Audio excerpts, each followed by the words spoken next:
Hello, my name is Gargi Joshi and I secured 96.2% in 10th board examination, and I had done my schooling from Omkar International School, and I was a part of Real Academy since 10th grade.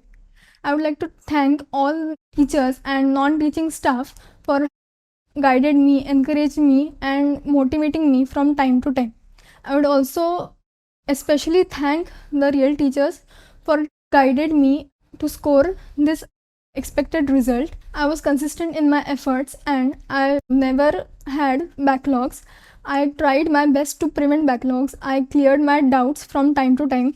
All the teachers here were so supportive that they were always ready to clear my doubts. Also, the daily solving which Rajesh sir gave us also helped me to improve my scores in maths, and also the test series which we had to give every Sundays helped me improve my scores in all subjects. At last, I would like to thank the teachers and non-teaching staff of Real Academy and my parents who made me believe in myself and to have achieved such a satisfactory result. Thank you.